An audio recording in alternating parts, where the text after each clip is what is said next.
The year was 1850, and Grass Valley in the Sierra Nevada foothills was a land still raw with promise. Streams that once glittered with placer gold were beginning to run dry, but a sharper eye could see the future hidden deep beneath the earth. On a wooded rise called Ophir Hill, a prospector named George Roberts struck gold, not in a pan, but in a vein of quartz that shimmered with fortune. That discovery would change Grass Valley forever, ushering in an age of hard rock mining. Empire Mine was born. It would grow into one of California's richest and longest-running gold operations, producing nearly 6 million ounces over a century. It was a place where immigrant Cornishmen descended into darkness, where engineers devised machines to pump rivers of water from the shafts, where financiers gambled fortunes, and where visionaries like William Bourn II and George Starr forged an industrial empire from stone and sweat. The Empire Mine's tunnels stretched for hundreds of miles beneath the surface. Above ground rose stamp mills, workshops, and the stately Bourn Cottage, a mansion that stood as a monument to wealth and ambition. For more than 100 years, men chased the yellow metal through quartz veins until the last ounce was pulled from the earth in 1956. Today, the mine no longer roars with the crash of stamps or the hiss of steam. Instead, it stands preserved as Empire Mine State Historic Park. Visitors can walk the manicured grounds, tour the Bourn family mansion, explore exhibits in the museum, and trace hiking trails across a landscape once alive with industry. This is the story of Empire Mine, of discovery and determination, of people who shaped its destiny, and of how its legacy endures in the quiet hills of Grass Valley. In the autumn of 1850, the gold fields of California were already buzzing with activity. Thousands of men, fresh from every corner of the world, bent their backs over rivers and streams, washing sand through pans in the desperate hope of striking it rich. Yet by then, the richest placer deposits were dwindling. Gold dust and nuggets once gathered with ease were growing scarce. Many prospectors had begun to lose hope. Among them was George Roberts, a man whose instincts told him that the gold was not gone, only hidden. Instead of crouching beside the streams, Roberts turned his gaze toward the rocky hillsides above Grass Valley. There, at a rise called Ophir Hill, he noticed something glimmering in the quartz itself. He cracked open a vein of stone, and what he saw confirmed his hunch, specks of gold running through the hard rock. This was no ordinary find. Until that moment, most believed gold could only be taken from loose earth and gravel. Roberts's discovery was different. The gold lay locked in quartz, demanding heavy tools, engineering skill, and the will to dig deep. It was a revelation that marked the beginning of hard rock mining in Grass Valley. Word of the discovery spread quickly. Within months, a group of investors calling themselves Woodbury, Parks & Company purchased the claim and began to drive the first shafts into Ophir Hill. They named it the Empire Quartz Hill Company, though in time the shorter name would stick, Empire Mine. In those early years the work was grueling. Shafts were sunk with pick and drill powered by muscle and black powder. A few primitive stamp mills were erected to crush the quartz and free the precious metal, their thunder echoing across the valley. The empire was still small then, but its promise was immense. Every foot the miners sank into the earth revealed more veins of glittering stone, yet the path was never smooth. Mismanagement plagued the first owners, and money troubles nearly broke the venture. By the early 1860s, flooding in the shafts and the chaos of the Civil War drained its strength. For a time, the Empire Mine went dark. Still, the spark lit by George Roberts never fully died. Others would soon step in, men with capital, vision, and the iron will to take the empire deeper than anyone had yet imagined. The foundations were laid, the dream had been planted, and Grass Valley would never be the same. When the shafts of the empire fell silent in the 1860s, it seemed the mine's promise might fade into memory. Water flooded the tunnels, machinery rusted, and the men who once swung their picks there drifted away to other diggings. But in San Francisco, one family saw an opportunity where others saw only failure. William Bowers Bourn the Elder was a financier with a taste for bold ventures. In 1869, he secured control of the Empire Mine. With capital behind him and confidence in Grass Valley's deep quartz veins, he set about reviving operations. Under his guidance, the mine once again produced gold, and hope returned to Ophir Hill. For a few short years, Empire found new life, but fate proved unkind. In 1874, Bourn the Elder died suddenly, leaving his family and the mine at a crossroads. The empire faltered again. For several years, it limped along, drifting toward collapse. It was then that William Bourn II, only 22 years old, stepped into his father's place. Many doubted he could succeed. He was young, untested, and facing a mine that seemed cursed with setbacks. But where others saw danger, Bourn saw destiny. With steely resolve, Bourn II pushed the empire beyond limits thought possible. At the time, many miners believed it was hopeless to sink shafts deeper than 1,200 feet. The weight of water and rock seemed too great, the pumps too weak, the air too foul. Yet Bourn refused to accept that boundary. He invested in stronger pumping systems, improved hoisting engines, and sought the best engineers he could find. Slowly, the empire's workings stretched deeper, past the supposed limits, into veins that ran rich with gold. This gamble paid off. By the late 1870s and early 1880s, the Empire mine was profitable once again. Investors who had nearly given up were rewarded with steady dividends. Grass Valley, too, began to thrive. New homes rose for the miners, shops filled the streets, and the town grew prosperous. William Bourn II was not just a businessman, he was a visionary. He believed the empire could be more than a hole in the ground. He saw it as the foundation of a lasting enterprise, one that could outlive the fever of the gold rush and stand as an enduring source of wealth. In time, he would commission a stately home above the mine, Bourn Cottage, and he would bring in a young relative named George Starr to help oversee operations. Under Bourne's hand, the empire was no longer a struggling venture. It was becoming an empire, in truth, a model of industrial mining in California. And yet, the story was only beginning. The empire would need more than money and vision to thrive. It would need skilled men, deep knowledge of the rock, and a workforce with the courage to descend miles underground into the dark. That task would fall to the Cornishmen and to a superintendent whose name would be forever tied to the mine, George Starr. The empire might have remained only a dream without the men who knew how to make deep mining possible. They came from Cornwall, rugged miners from the southwest coast of England, whose fathers and grandfathers had spent centuries wrestling tin and copper from stubborn rock. They were known simply as the Cousin Jacks, and they carried with them traditions, skills, and a culture that fit perfectly with the granite backbone of Grass Valley. The Cornishmen were masters of the hard rock. They knew how to shore up shafts, drive tunnels through unforgiving stone, and keep water at bay with pumps of massive size. They also brought with them their faith, their families, and their beloved pasties, meat pies baked by their wives that could be eaten underground. The miners often held the pasty by its thick crust, then discarded that portion, knowing their hands were coated with dust and grime that no man should eat. Soon the streets of Grass Valley echoed with Cornish voices, their chapels and choirs filling the town with music, their work filling the empire with gold. Into this world stepped George Starr, a young man from New York, barely 19 when he arrived in Grass Valley in 1881. He began at the very bottom, shoveling rock as a mucker in the empire's shafts. Yet Starr was not destined to stay in the dark. Sharp-eyed and determined, he rose quickly through the ranks, and by 1887 he was superintendent of the entire mine. Starr's partnership with William Bourn II became the backbone of the empire's success. Where Bourn supplied capital and vision, Starr supplied discipline, engineering knowledge, and practical leadership. He understood both the mechanics of mining and the character of the men who worked beneath him. The Cornishmen respected him, for he spoke their language of sweat and skill. Together, Bourn and Starr pushed the empire into what would be remembered as its golden age. With Pelton water wheels turning hoists and drills, with Cornish pumps clearing away 18,000 gallons of water an hour, and with hundreds of men working shifts deep underground, the mine roared with activity. Starr was tireless. He introduced innovations, demanded efficiency, and oversaw expansions that carried the empire's tunnels deeper than ever imagined. When he briefly left in the 1890s to join John Hayes Hammond in the South African goldfields, he returned seasoned, worldly, and more capable than before.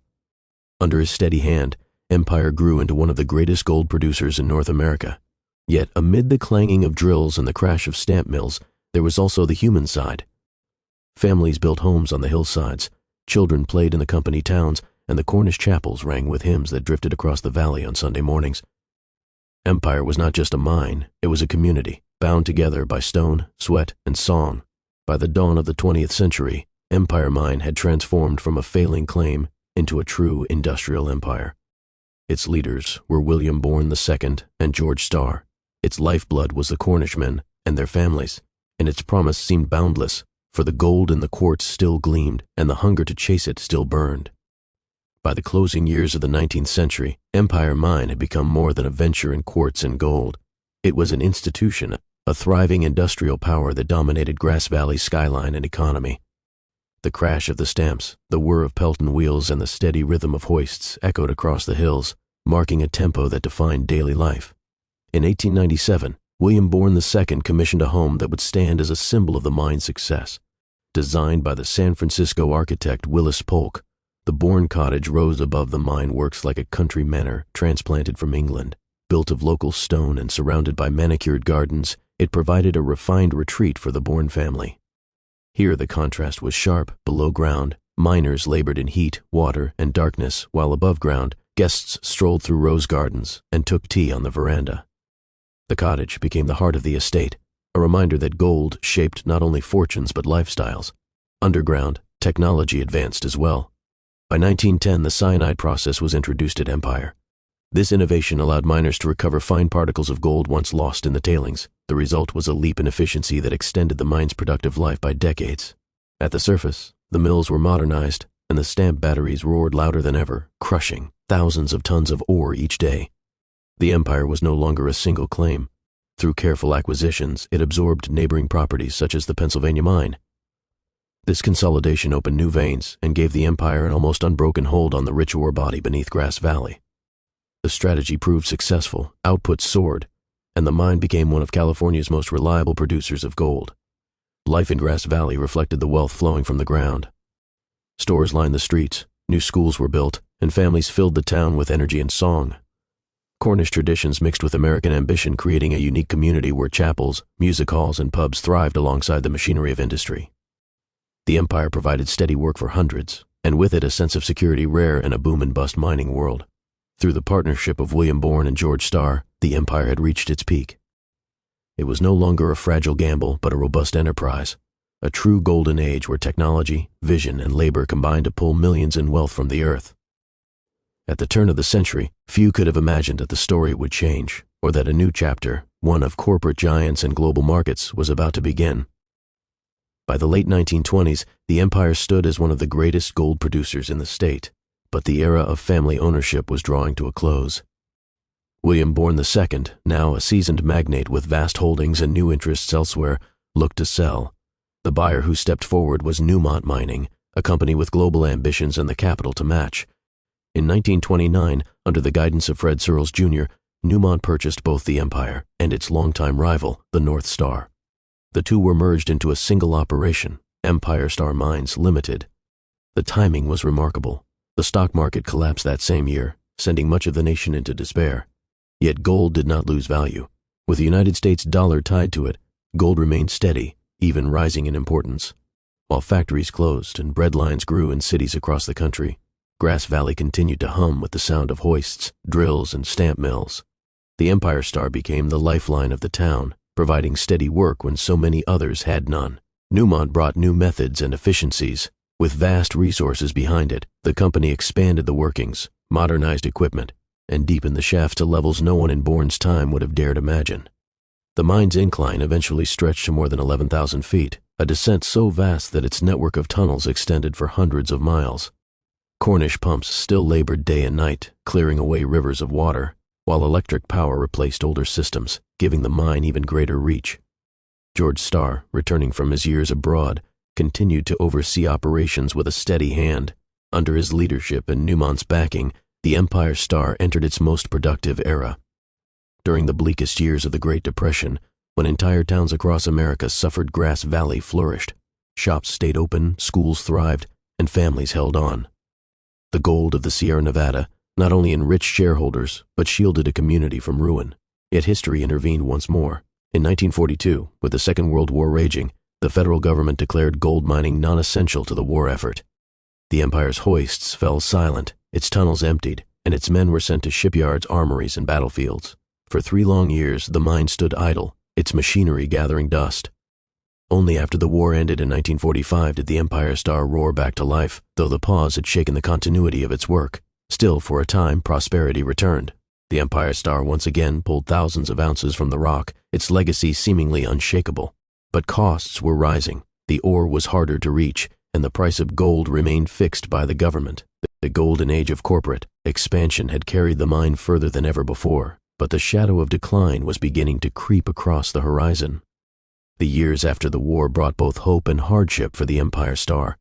When operations resumed in 1945, the men of Grass Valley once again descended into the shafts, their lamps cutting through the darkness as they followed veins that twisted ever deeper. The machinery roared back to life, the stamp mills thundered, and for a time it seemed as though the mine would continue forever. Yet beneath the surface, the challenge was mounting. The richest veins had long since been tapped, and each new foot of tunnel demanded greater effort for smaller returns.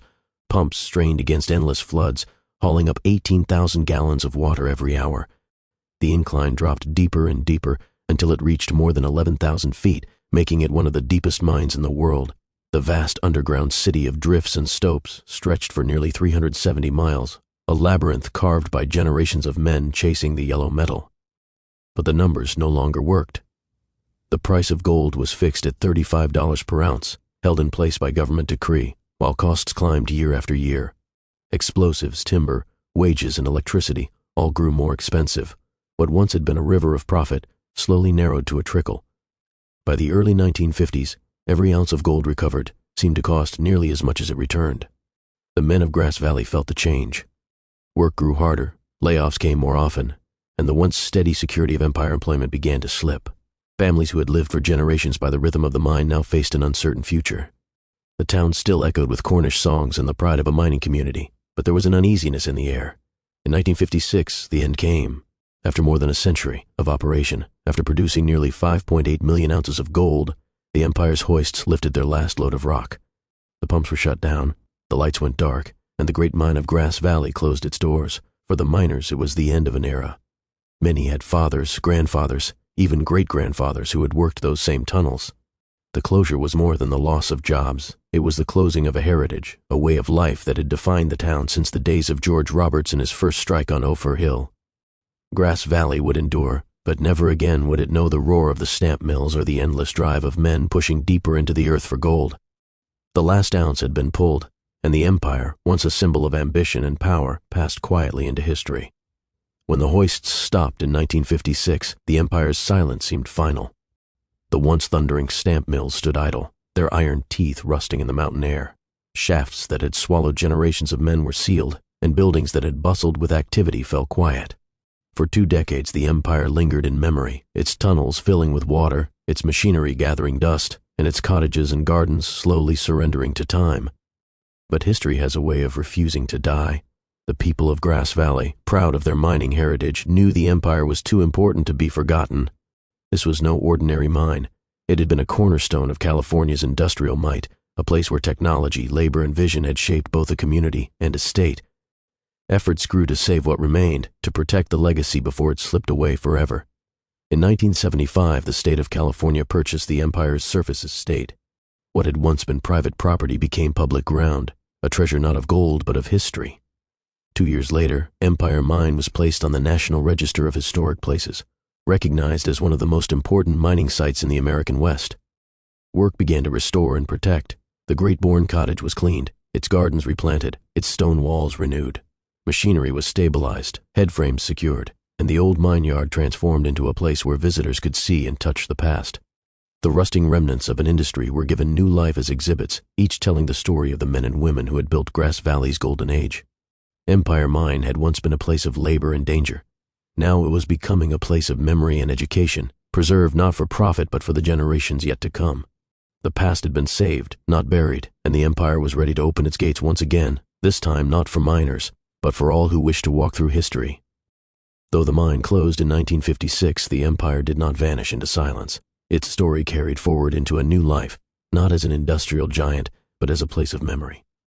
In 1975, the state of California acquired the property, and 2 years later it was listed on the National Register of Historic Places. What had once been a private empire of gold became a public treasure, open for all to explore. Today, Empire Mine State Historic Park spreads across more than 850 acres. At its heart stands the Visitor Center, where the scale of the mine comes alive in a remarkable model. Hundreds of miles of underground tunnels are recreated in miniature, a hidden world revealed above ground. Artifacts, ore specimens, and displays tell the story of the men and women who lived by the rhythm of gold. Beyond the museum, the past feels close at hand. In the old mine yard, headframes, stamp mills, and machine shops stand as silent reminders of the industry that once roared across Grass Valley. Volunteers and guides walk visitors through these spaces, giving voice to the history locked in steel and stone. The Bourn Cottage, the stately mansion built in 1897, remains one of the park's crown jewels. Surrounded by manicured gardens and stone walls, it offers a glimpse into the lives of the family who once commanded the empire. On certain days, docents in period dress lead tours through its rooms, where guests once gathered for parties above the very mine that made their fortune. For those who seek the outdoors, trails wind through the park's forests and hillsides. The Hard Rock Trail loops past abandoned mine sites, while the Union Hill trails offer quiet walks shaded by pines. Along the way, old equipment, foundations, and shafts appear, blending the natural beauty of the Sierra Nevada with the remnants of a mining world now reclaimed by time. Empire Mine is no longer a place of labor, danger, or profit. Instead, it has become a place of reflection and learning. Here the visitor can walk where miners once toiled, step into the mansion of the owners, and wander the grounds where gold shaped both community and destiny. The empire endures not in the weight of its bullion, but in the stories it tells to all who come to see, to listen, and to remember.